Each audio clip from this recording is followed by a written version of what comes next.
All right, today we're diving deep into the engine room of India's tourism industry. We're talking about the tech startups that are really shaping its future.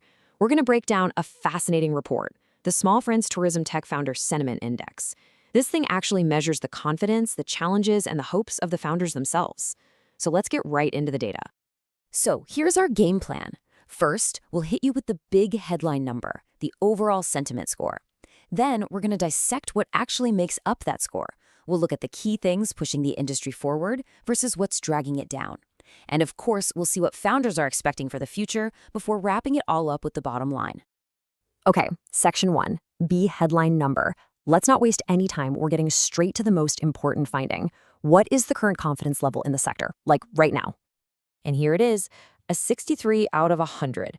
Now, this single number, it's a weighted average of how founders feel about, well, everything, from their tech and the market all the way down to funding and just the day-to-day grind of operations.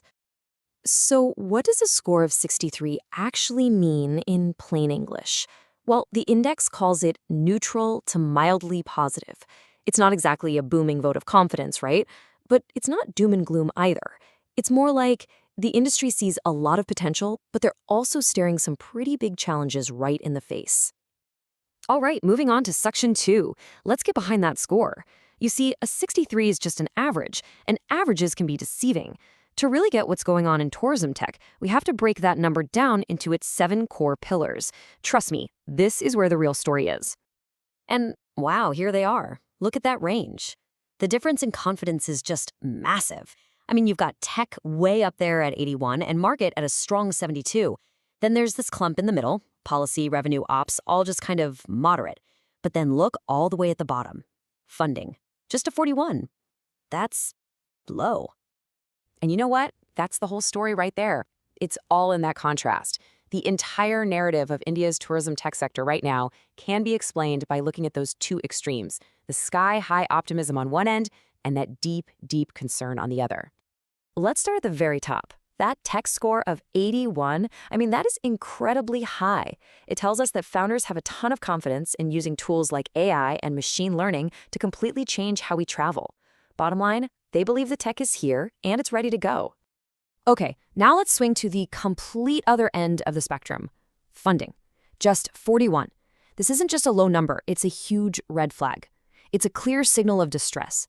Founders are basically screaming that they're worried about getting capital, and they feel like investors just don't get their business models. So this all brings us perfectly to section 3, the push and pull. We've seen this big conflict, right? Huge optimism about tech, serious pessimism about funding. So now let's dig into the specific things that are actually driving those feelings. Okay, so think of this as a battle of forces. On one side, you have the drivers. These are the tailwinds pushing things forward. We're talking about massive AI adoption, super fast digital growth, a bigger market because more people are traveling domestically, and this growing excitement for smart tourism. But then, on the other side, you've got the draggers, the headwinds. There's that investor misunderstanding again, messy supply chains, all kinds of operational headaches, and of course, that age-old problem in tourism, seasonality. So with this huge tug of war going on, what do the founders think is going to happen next? That's section 4, the horizon view. We're shifting from what's happening now to what they expect in the near future. And what's really interesting here is how consistent this is with what we've already seen. Founders totally expect the good stuff, market growth and tech adoption, to keep that strong upward momentum. They're hoping for some moderate improvements in operations and policy. But, and this is the big but, the funding climate, they expect it to stay flat, or maybe just a little cautious. Basically, the sector's biggest headache isn't going away anytime soon. And all of that brings us to our final section, the bottom line. After looking at all these numbers and feelings, what's the ultimate story the report is trying to tell us about this pretty complex situation?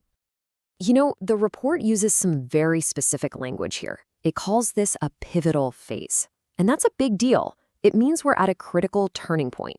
It's like all the key ingredients, the tech, a smarter customer base, and even some regulatory support, they're all starting to come together. And this really gets to the core tension of this entire story. The foundation for something huge, it's there. The tech works, the customers are ready. But these two massive hurdles, the lack of funding and those messy supply chains, are like someone is slamming on the brakes, slowing down what could be absolutely explosive growth.